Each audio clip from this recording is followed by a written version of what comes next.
Hey parents, we had a great night at youth group this week, and before I get into that, I just want to give you guys a quick little heads up on an opportunity to serve for you or your family.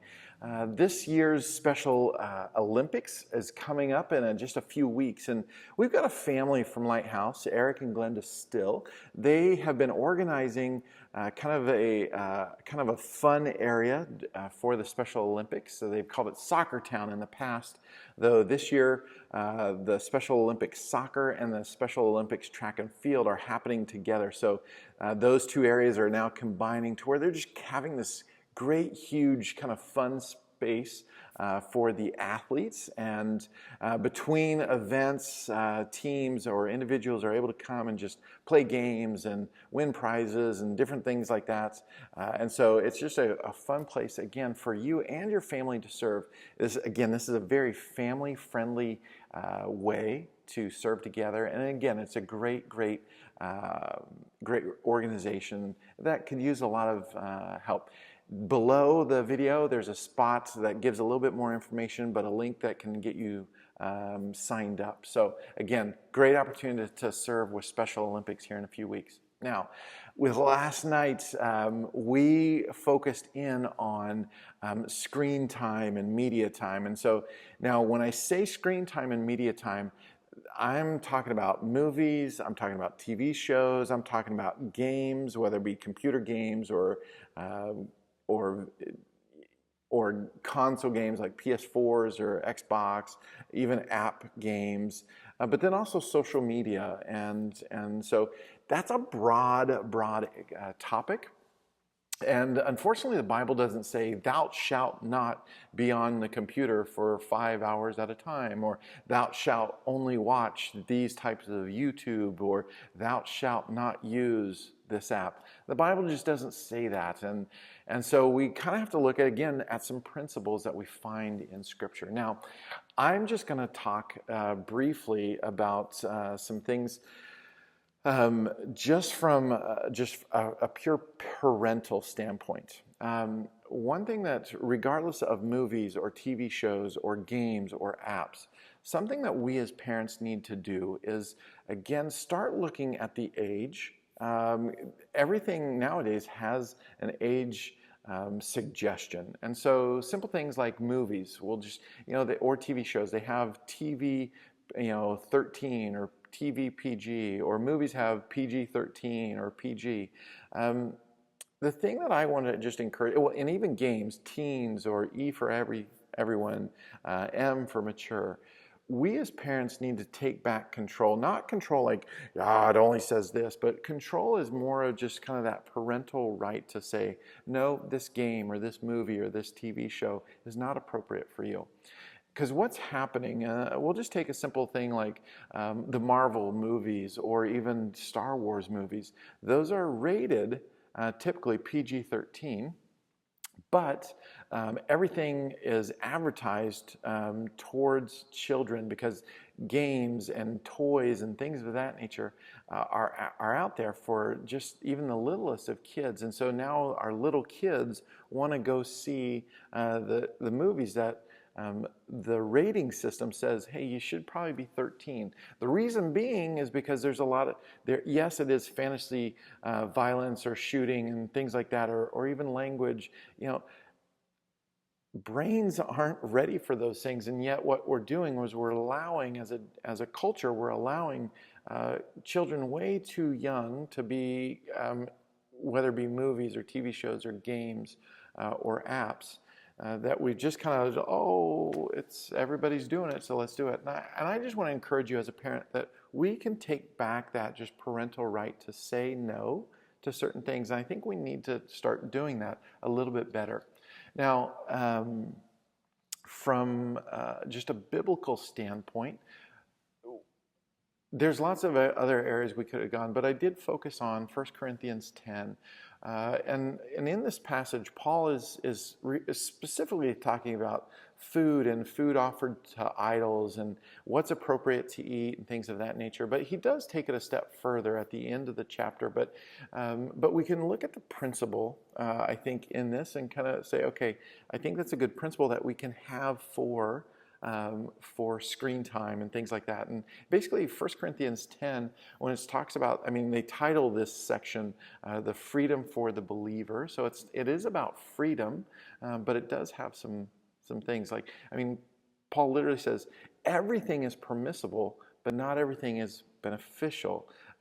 And just in that, just recognizing that, there's a lot of freedoms we can have. 10-year-olds can watch PG-13 movies, but that doesn't mean it's beneficial for them to. Kids can want Star Wars, want to be part of the Star Wars saga and culture, but that doesn't mean it's beneficial for them. When it comes to apps, there's certain ages on apps, because yes, you can take a picture of yourself or other things, but that doesn't mean that in the long term it's beneficial.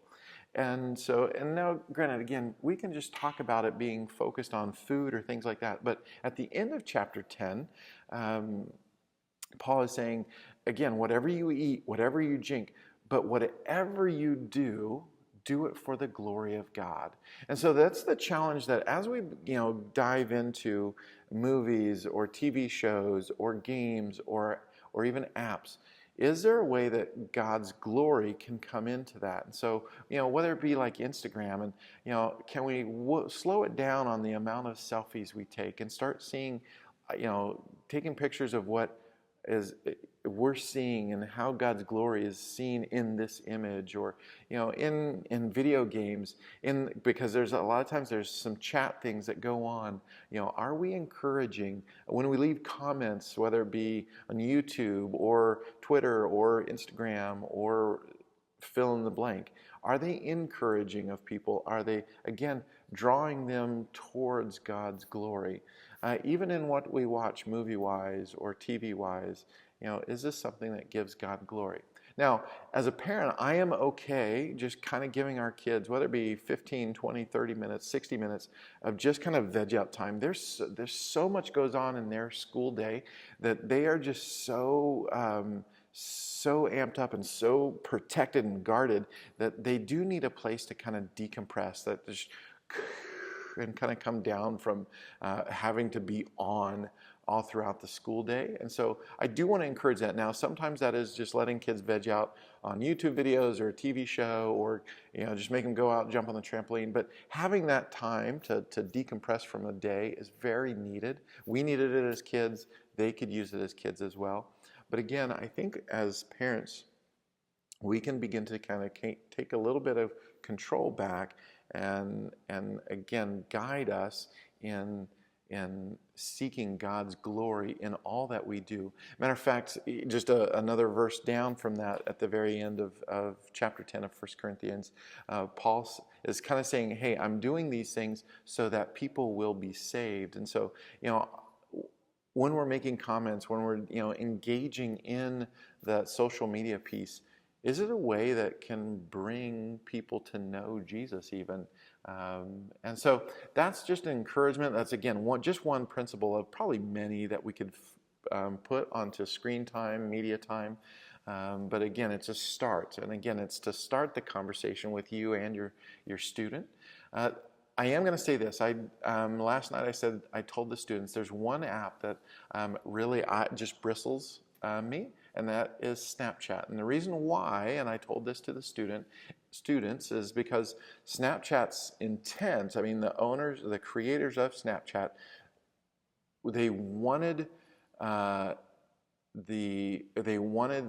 were expecting people to be ignorant and do inappropriate things. And so they were banking, and literally banking, on the fact that, pictures are going to disappear. I can take a picture of anything. And so they were hoping, and they hoped well, that people would take inappropriate photos and thinking they would disappear. But they go back to Snapchat's servers, to where they could stay on their servers, and then they could decide whether they could keep the images or get rid of them. And they would keep the inappropriate ones, and they would sell those inappropriate ones to inappropriate websites and the like. And so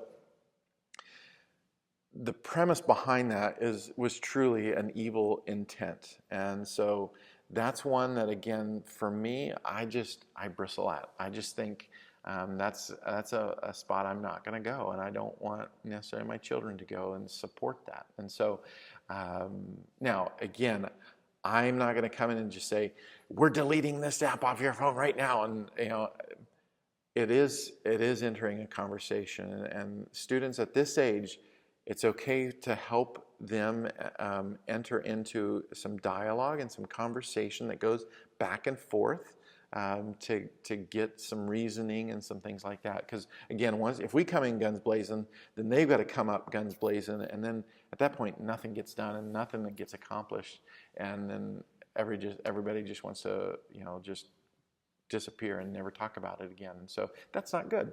And the cool thing is, conversations around media and social media and screen time can easily happen. But again, we just have to have conversations. And again, God's glory is revealed in learning how to do that. So now, not every family can just dive into this. And if you need help having conversations with your student about social media, about screen time, again, I am here to help. I'd love to help, because again, these things are what help family grow stronger, and for our students to grow more confident in how to interact in the world. So again, God bless. Hopefully you can enjoy some of the sunshine that we've had, and hopefully there's more to come, right? All right. God bless, guys.